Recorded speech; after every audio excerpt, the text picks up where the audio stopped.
പരമദിവ്യകാരുണ്യത്തിന് ആരാധനയും സ്തുതിയും പുകഴ്ചയും ഉണ്ടായിരിക്കട്ടെ. എൻ്റെ പ്രിയപ്പെട്ടവരെ, മരിയൻ എന്ന് പറയണത് ഒരു ജീവിത സമീപനവുമാണ്, അതുപോലെ തന്നെ ഒരു സംസ്കാരമാണ്. മരിയൻ ഒരു സ്വഭാവമാണ്. മരിയൻ സ്വഭാവം, മരിയൻ സമീപനം, മരിയൻ സംസ്കാരം. ഇതാണ് ഈ പറഞ്ഞതിൻ്റെ അർത്ഥമല്ല. ക്രിസ്തുവിനെ സ്വീകരിച്ച് ക്രിസ്തുവിനെ അടിസ്ഥാനമാക്കി മുന്നേറുന്ന മറിയത്തിൻ്റെ ജീവിത സമീപനങ്ങൾ നമ്മളെ സുവിശേഷ പക്വതയിലേക്ക് നയിക്കും. കൈയിടിച്ച് കർത്താവ് ഹല്ലേലൂയ ഹല്ലേലൂയ ഹല്ലേലൂയ ഹല്ലേലൂയ യേശുവേ നന്ദി. ഹല്ലേലൂയ ഹല്ലേലൂയ ഹല്ലേലൂയ ഹല്ലേലൂയ എന്തൊരാനന്ദം എന്തൊരാനന്ദം അമ്മ മേരിയൊപ്പം ആരാധിക്കുന്നു.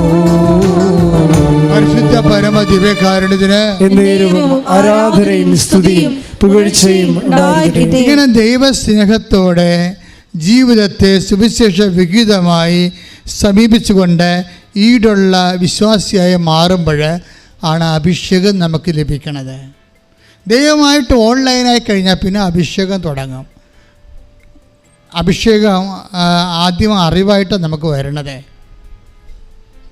അറിവിൻ്റെ ആത്മജ്ഞാനം പ്രാപിക്കുമ്പോഴാണ്, അറിവിൽ ഒരു ഇന്ദ്രിയം കൂടി കയറുമ്പോൾ ആത്മാവിൻ്റെ ഇപ്പം നമ്മൾ അന്ധക്കരണം, അന്തർനേത്രം, അന്തർജ്ഞാനം എന്നൊക്കെ പറയത്തില്ലേ. അപ്പം ആന്തരിക മനുഷ്യൻ്റെ അവയവങ്ങൾ ദൈവത്തെ അറിയുന്ന സംവേദന ക്ഷമതയുള്ള സംവിധാനങ്ങൾ കൂടി അതിനകത്ത് പങ്കെടുക്കുമ്പോൾ ഈ അറിവൊക്കെ അഭിഷേകമായിട്ട് മാറും.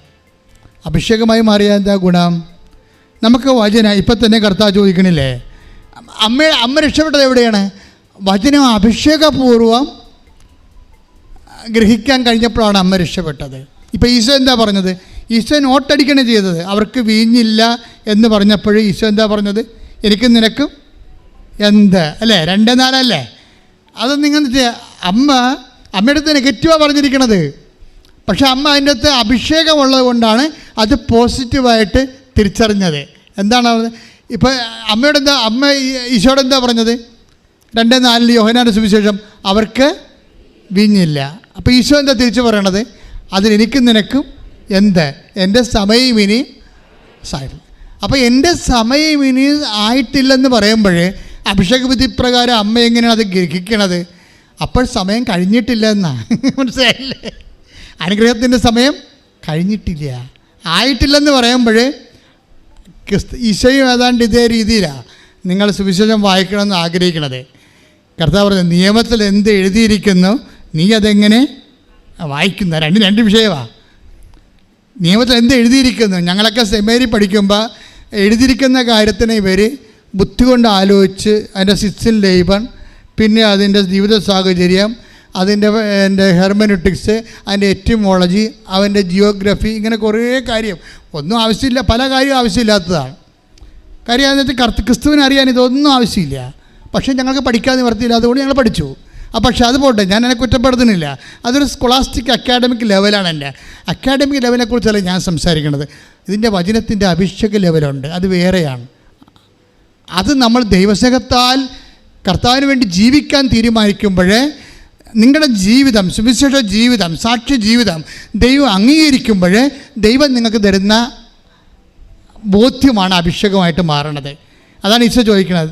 12:26 ലൂക്കാന്റെ സുവിശേഷം 10:26. അവൻ ചോദിച്ചു നിയമത്തിൽ എന്ത് എഴുതിയിരിക്കുന്നു? നിത്യജീവൻ പ്രാപിക്കാൻ. ചോദ്യം ഇതാണ്. അവൻ ചോദിച്ചത് എന്താണ്? നിത്യജീവൻ പ്രാപിക്കാൻ ഞാൻ എന്ത് ചെയ്യണം? അപ്പൊ അതിന് ഈശോ ചോദിച്ചത് എന്താണ്? തിരിച്ച് അവൻ ചോദിച്ചു നിയമത്തിൽ എന്ത് എഴുതിയിരിക്കുന്നു? നീ എന്തു വായിക്കുന്നു? അത് പ്രസക്തമല്ല. അത് ശരിക്കും പറഞ്ഞാൽ നിയമത്തിൽ എന്ത് എഴുതിയിരിക്കുന്നു ചോദിക്കുമ്പോൾ ദാറ്റ് ഈസ് ക്ലിയർ. നീ എന്ത് വായിക്കുന്നു എന്ന് പറയണത്, നിയമത്തിൽ എന്ത് എഴുതിയാലും വചനം നമുക്കറിയാമല്ലോ, ആകാശം ഭൂമിയും കടന്നു പോയാലും ഞാൻ പറഞ്ഞ വചനങ്ങൾക്ക് മാറ്റമുണ്ടാവത്തില്ല. എല്ലാ മനുഷ്യ ജീവിത സാഹചര്യവും ഒന്നല്ല. പലതരത്തിലുള്ള ജീവിത സാഹചര്യങ്ങളോട് ഒരുമിച്ച് വചനം ഇൻട്രാക്ട് ചെയ്യും. കൈയിട്ടിച്ച് കർത്താവിനെ സ്തുതിക്കട്ടെ. ഹല്ലേലൂയ ഹല്ലേലൂയ ഹല്ലേലൂയ ഹല്ലേലൂയ യേശുവേ നന്ദി. ഹല്ലേലൂയ ഹല്ലേലൂയ ഹല്ലേലൂയ ഹല്ലേലൂയ ഹല്ലേലൂയ ഹല്ലേലൂയ ഹല്ലേലൂയ ഹല്ലേലൂയ ഹല്ലേലൂയ. വചനം വായിച്ച് അർത്ഥം ഗ്രഹിക്കുവാൻ ഈ ആരാധനയിലൂടെ ഞങ്ങളെ അഭിഷേകം ചെയ്യണമേ. ഹല്ലേലൂയ. ആകാശം മാറും, ഭൂതലവും മാറും, ആദി മുതൽക്കേ മാറാതുള്ളത് ദൈവവചനം മാത്രം. കാലങ്ങൾ മാറും, രൂപങ്ങൾ മാറും, അന്നും ഇന്നും മായാതുള്ളത് തിരുവചനം മാത്രം. വചനത്തിന്റെ വിത്ത് വിതയ്ക്കാൻ പോകാം, സ്നേഹത്തിന്റെ കതിരുകൾ കൊയ്യാൻ പോകാം. വചനത്തിന്റെ വിത്ത് വിതയ്ക്കാൻ പോകാം, സ്നേഹത്തിന്റെ കതിരുകൾ കൊയ്യാൻ പോകാം. ആകാശം മാറും, ഭൂതലവും മാറും, ആദി മുതൽക്കേ മാറാതുള്ളത് വചനം മാത്രം. കാലങ്ങൾ മാറും, രൂപങ്ങൾ മാറും, അന്നും ഇന്നും മായാതുള്ളത് തിരുവചനം മാത്രം. പരിശുദ്ധ പരമ ദിവ്യകാരുണ്യത്തിന് എന്നേരവും ആരാധനയും സ്തുതിയും പുകഴ്ചയും ഉണ്ടായിരിക്കട്ടെ. എൻ്റെ മക്കളെ, ഇതുപോലെ തന്നെ ഒരു അഭിഷേക നിലവാരമുണ്ട്. ഞാൻ പറഞ്ഞു നിങ്ങൾ ഉടമ്പടിയിൽ നിന്ന് വിട്ടു പോരുതെന്ന് പറയാനുള്ള ഉദ്ദേശം എന്ന് വെച്ച് കഴിഞ്ഞാൽ, നിങ്ങൾ ഇപ്പോൾ ഉടമ്പടി ക്രമപ്രകാരമുള്ള ചിട്ടപ്പടി നിങ്ങൾ കൃപാസനത്തിൽ വരണമെന്നോ അല്ലെങ്കിൽ കൃപാസനത്തിൽ തന്നെ കെട്ടിക്കേട്ട് കാണാത്ത കയറി ഇവിടെ കെട്ടിയിടണമെന്നൊന്നുമില്ല. നിങ്ങളുടെ മനസ്സിൽ നിങ്ങൾ ഉടമ്പടി വന്നില്ലെങ്കിലും ഇവിടെ ഈ ഉടമ്പടിയുടെ ലൈഫിൻ്റെ കാലം കഴിഞ്ഞാലും നിങ്ങളെ ഹൃദയത്തിൽ ഇത് ഫോളോ ചെയ്തുകൊണ്ട് പോകണം. അതാണ് ഞാൻ ഉദ്ദേശിക്കുന്നത്. ദൈവസ്നേഹത്തോടെ, കാര്യം വളരെ പക്വതയുള്ള മാതൃകാപരമായ സത്യസന്ധമായ ദൈവം അംഗീകരിക്കുന്ന 10,000ങ്ങളുടെ അനുഭവ സാക്ഷ്യങ്ങളുള്ള, നമുക്കറിയാവില്ല, വിശ്വാസത്തിൻ്റെ കഴിഞ്ഞ ദിവസങ്ങളിൽ നമ്മുടെ PSCയുടെ ഒരു ചെയർമാൻ ഉണ്ടായിരുന്നല്ലേ ഇവിടെ, രാധാകൃഷ്ണൻ സാർ അല്ലേ? രാധാകൃഷ്ണൻ സാർ ഇപ്പോൾ ഇവിടെ ഒരു ഭയങ്കര വിവാദം നടന്നുകൊണ്ടിരിക്കുകയല്ലേ? ഷംസീർ ഒരു വിവാദം ഉണ്ടാക്കി. നിങ്ങൾ പത്രം വായിക്കുന്നുണ്ടോ? എന്താ വിവാദം? എന്താണ്? ഗണപതി പ്ലാസ്റ്റിക് സർജറി ചെയ്തതെന്നും പറഞ്ഞ് അങ്ങനെ ഉണ്ടാക്കിയതാണെന്ന് പറഞ്ഞു. അദ്ദേഹത്തിനകത്ത് പറയേണ്ട ആവശ്യമൊന്നും ഇല്ല ശരിക്കും പറഞ്ഞാൽ. കാരണം അദ്ദേഹത്തെ മതത്തെ നല്ല ശരിക്കും ഉയർത്തി പറയുന്ന ആളാണ്. അപ്പോൾ മറ്റുള്ളവരെ താഴ്ത്തി പറയേണ്ട കാര്യമില്ല. പക്ഷേ താഴ്ത്തി പറഞ്ഞാണെന്ന് ഞാൻ കരുതണില്ല. എന്താ കാര്യത്തിന്, അദ്ദേഹവും ഞാനുമായിട്ടൊരു മീറ്റിംഗ് ഉണ്ടായിരുന്നു കഴിഞ്ഞ ഒരു മാസം മുമ്പ്, അദ്ദേഹം അധ്യക്ഷനായിട്ട്. അപ്പോൾ അദ്ദേഹം അന്ന് ഉദ്ഘാടനമായിട്ട്. അപ്പോൾ അന്ന് ഷംസീർ പറഞ്ഞത്, ബഹുമാനപ്പെട്ട സ്പീക്കർ പറഞ്ഞത് മുഴുവനും ശാസ്ത്ര കാര്യങ്ങളാണ് പറഞ്ഞത്, AEയെക്കുറിച്ചാണ് പറഞ്ഞത്. അപ്പോൾ അവളുടെ നേച്ചറാണത്. എല്ലാ സ്ഥലങ്ങളിലും പോയി കുഞ്ഞുങ്ങളിലും ശാസ്ത്രീയ ബോധം ഉണ്ടാക്കാൻ വേണ്ടി പുള്ളി സംസാരിക്കും. പുള്ളി എവിടെ സംസാരിച്ചാലും ശാസ്ത്രത്തിൻ്റെ ഒരു പങ്ക് അതിനകത്ത് ഉണ്ടാകും. ആ രീതിയിൽ പറഞ്ഞു പോയതാണ് സംഭവം. അല്ല പുള്ളി മോശം ഉദ്ദേശിച്ച് ഏതെങ്കിലും ഒരു മതത്തെ ഉപദ്രവിക്കണമെന്ന കാര്യത്തിൽ കൂടി പറഞ്ഞതല്ല. പുള്ളി അങ്ങനെ ശാസ്ത്രീയമായിട്ടാണ് കാര്യങ്ങളൊക്കെ അവതരിപ്പിക്കേണ്ട രീതിയാണത്. പക്ഷേ എന്താ പറ്റിപ്പോയെന്ന് വെച്ച് കഴിഞ്ഞാൽ, പുള്ളിക്കാരൻ ഒരു നല്ല അദ്ദേഹത്തിൻ്റെ മതത്തിൽ സുന്ദരമായിട്ട് വിശ്വസിക്കുന്ന ആളാണ്. അപ്പം മറ്റുള്ളവരുടെ മതത്തിന് അങ്ങനെ സംസാരിക്കുമ്പോൾ ഈ സാധനം തന്നെ പ്രധാനമന്ത്രി പണ്ട് പറഞ്ഞിട്ടുണ്ട് സെമിനാറിൽ, സെയിം തിങ്. അന്ന് ആർക്കും പ്രശ്നം ഉണ്ടായിരുന്നില്ല. കാര്യം സ്വന്തം വീട്ടിലുള്ള ഒരു അമ്മയൊക്കെ പറഞ്ഞാലും മക്കളെ തല്ലിയാലും മക്കൾക്ക് പ്രശ്നമുണ്ടോ? ഇല്ല. അതാണ് പ്രശ്നം. അപ്പോൾ ഇത് പറയുമ്പോൾ ഉത്തരവാദിത്തപ്പെട്ട സ്ഥലത്തിരിക്കുന്നവർ സൂക്ഷിക്കേണ്ടതാണ്. പക്ഷേ അതിൻ്റെ കമൻറ്റ് വായിക്കുമ്പോൾ നമുക്കൊരു മനസ്സിലാവും. കമൻറ്റ് താഴെ ഈ വിഷയത്തിൻ്റെ താഴെ കമൻറ്റുകളുണ്ട്. എന്താണ് അവസാനം വന്നപ്പോൾ എന്താ വന്നത്? ശാസ്ത്രം ഒരു സ്ഥലത്ത്, പിന്നെ എന്താണ് മിത്ത് അല്ലെങ്കിൽ വിശ്വാസം എന്ന് പറഞ്ഞ രീതിയിൽ ആ രീതിയിലാക്കി കളഞ്ഞ ആൾക്കാർ ഒരു സ്ഥലത്ത്. ഇപ്പോൾ ഭയങ്കര കോമ്പറ്റീഷൻ ആയിരുന്നു ഇവിടുത്തെ. അപ്പോൾ അതിനകത്ത് ഒരു കമൻറ്റ് ഇതാണ്, അതായത് ശാസ്ത്രം എന്ന് പറഞ്ഞാൽ എന്താ? അമ്മ പറയാണ് ഇതാണ് നിൻ്റെ അപ്പനെന്ന് പറയണത് നമ്മുടെ വിശ്വാസം. അതാണ് വിശ്വാസം എന്ന് പറയണത്. അമ്മ പറയണ് ഇതാണ് നിൻ്റെ അപ്പൻ. ഞാൻ കുഞ്ഞുനാൾ പോലെ അപ്പനെന്ന് വിശ്വസിച്ച് പോവുകയാണ്. അതാണ് എൻ്റെ വിശ്വാസം. പക്ഷേ എനിക്കൊരു സംശയം തോന്നിയപ്പോൾ ഞാൻ DNA ടെസ്റ്റിന് പോയി. അപ്പോൾ എനിക്ക് മനസ്സിലായി ഇത് അപ്പനല്ലെന്ന്. അത് ശാസ്ത്രം. കമൻറ്റ് അതായത് ഈ മനുഷ്യൻ, കേരളം ഒത്തിരി സാക്ഷരത വളർന്നു. അപ്പോൾ എല്ലാ വിഷയങ്ങൾക്കും ആൾക്കാർക്ക് റെസ്പോണ്ട് ചെയ്യാൻ പറ്റും. അപ്പോൾ ഞാൻ വിചാരിച്ചത് എന്താ, അപ്പോൾ ഞാനിത് കമൻറ്റ് നോക്കിയപ്പോൾ അമ്മ പറഞ്ഞത് വിശ്വാസം, DNA ടെസ്റ്റ് നടത്തിയപ്പോൾ അല്ലെന്ന് തെളിഞ്ഞത് ശാസ്ത്രം. അപ്പോൾ ഇവിടെ ഒരു വിഷയം വരാൻ പോണത്, DNA ടെസ്റ്റ് നടത്താൻ ആഗ്രഹമുള്ള ആർക്കാണ്? അപ്പനെ സംശയമുള്ള ആൾക്കാരല്ലേ? നമുക്ക് സൃഷ്ടിച്ച ദൈവമാണെന്നൊരു സംശയവും നമുക്കില്ലല്ലോ, ഇല്ലേ? അപ്പനെ സംശയമുള്ള ആൾക്കാർ DNA ടെസ്റ്റ് നടത്തും. യുക്തി കൊണ്ട് കാര്യങ്ങളെ കാണാൻ പോകുന്ന ആൾക്കാർ ദൈവത്തിൻ്റെ കാര്യത്തിൽ പോലും ശാസ്ത്രം ഉപയോഗിക്കും. ദൈവം ശാസ്ത്രത്തിന് പരിധി വരുന്ന സബ്ജക്റ്റ് അല്ല. ദൈവശാസ്ത്രത്തിന് പരിധി വരുന്ന സബ്ജക്റ്റ് അല്ല. എന്താ കാര്യം വെച്ച് കഴിഞ്ഞാൽ ദൈവം വിശ്വാസത്തിൻ്റെ പരിധി വരുന്ന സബ്ജക്റ്റാണ്. അതുകൊണ്ട് രാധാകൃഷ്ണൻ പറഞ്ഞിരിക്കുന്നത്, രാധാകൃഷ്ണൻ സാറ് PhD ചെയർമാനാണ്, വിശ്വാസികളുടെ അടിസ്ഥാനം എന്താണ്? അനുഭവങ്ങളാണെന്ന്. അനുഭവങ്ങളാണ് ഈ ഓരോ മതത്തെയും നിലനിർത്തുന്നതും അതിനെ ഉയർത്തുന്നതുമെല്ലാം ആ വിശ്വാസികളുടെ അനുഭവങ്ങളാണ്. അനുഭവങ്ങൾ സംസാരിച്ചോളും. ഇപ്പോൾ കത്തോലിക്ക സഭയുടെ നിലപാടെന്താണ്? അനുഭവമാണെങ്കിൽ പോലും അത് ശാസ്ത്രീയമായിരിക്കണമെന്നാണ്. അതാണ് സഭ, അതാണ് കൃപാസനം ഹോൾഡ് ചെയ്യുന്നത്. അതാണ് അതുകൊണ്ടാണ് ഞാൻ നമ്മുടെ കൃപാസനത്തിൻ്റെ അനുഭവമാണെങ്കിൽ പോലും അത് ശാസ്ത്രീയമായിരിക്കണം. അതുകൊണ്ട് നമ്മുടെ ഡിസ്ക്ലൈമർ നോക്കിയാൽ മതി. നിങ്ങൾ കൃപാസനം 10 താഴെ ഒരു അറിയിപ്പുണ്ട്.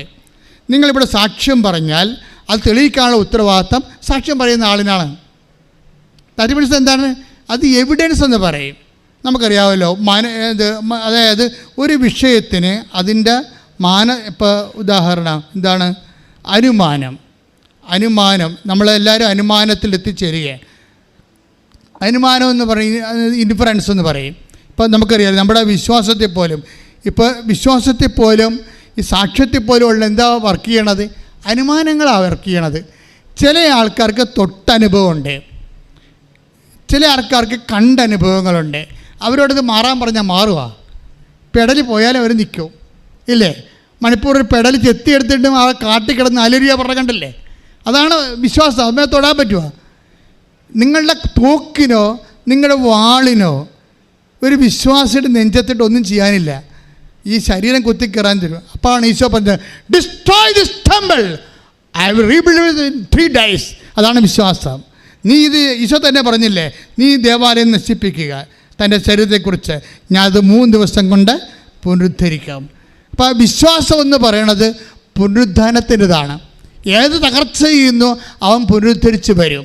ഏത് തകർച്ച ചെയ്യുന്നു. ഇപ്പം മണിപ്പൂരെ സംബന്ധിച്ചിടത്തോളം വളഞ്ഞു വെച്ച് ആക്രമിക്കുന്നു. ഇപ്പം തന്നെ അവിടുത്തെ ബിഷപ്പ് പറയുന്ന എതിരായിട്ടാണ് കർദിനാൾ പറയണത്. കർദിനാൾ ഓൾസോൾഡ് പറയുന്നത് അത് വർഗീയ വംശ സമരമാണെന്ന് പറയും. അവിടുത്തെ ബിഷപ്പ് പറയും അങ്ങനെയല്ല, വിശ്വാസികളെ വളഞ്ഞു വെച്ച് ഉപദ്രവിക്കുന്നുണ്ടെന്ന് പറയും. അപ്പം നമ്മൾ ആരെയും വിശ്വസിക്കേണ്ടത് ശരിക്കും പറഞ്ഞാൽ? ഇപ്പം ഇതുപോലെ കൺഫ്യൂഷൻസ് ഉണ്ടാക്കി വരുന്നുണ്ട്. പക്ഷേ എന്ത് കൺഫ്യൂഷൻസ് ഉണ്ടായാലും കർത്താവ് കൺഫ്യൂഷൻ ഇല്ലാത്തൊരു കാര്യം പറഞ്ഞിട്ടുണ്ട്, ലോകത്തിൽ നിങ്ങൾക്ക് ഞെരുക്കങ്ങളുണ്ടാകും, ഇല്ലേ?